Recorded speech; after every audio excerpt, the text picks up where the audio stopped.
नमामि शमीशाननिर्वाणरूपम्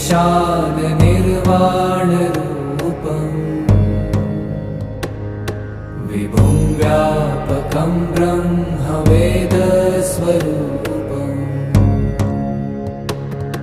निजं निर्गुणं निर्विकल्पं निरीहम्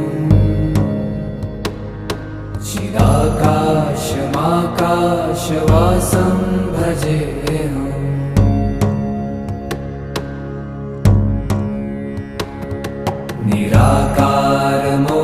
निराकारमोङ्कारमूलं तुरीयम्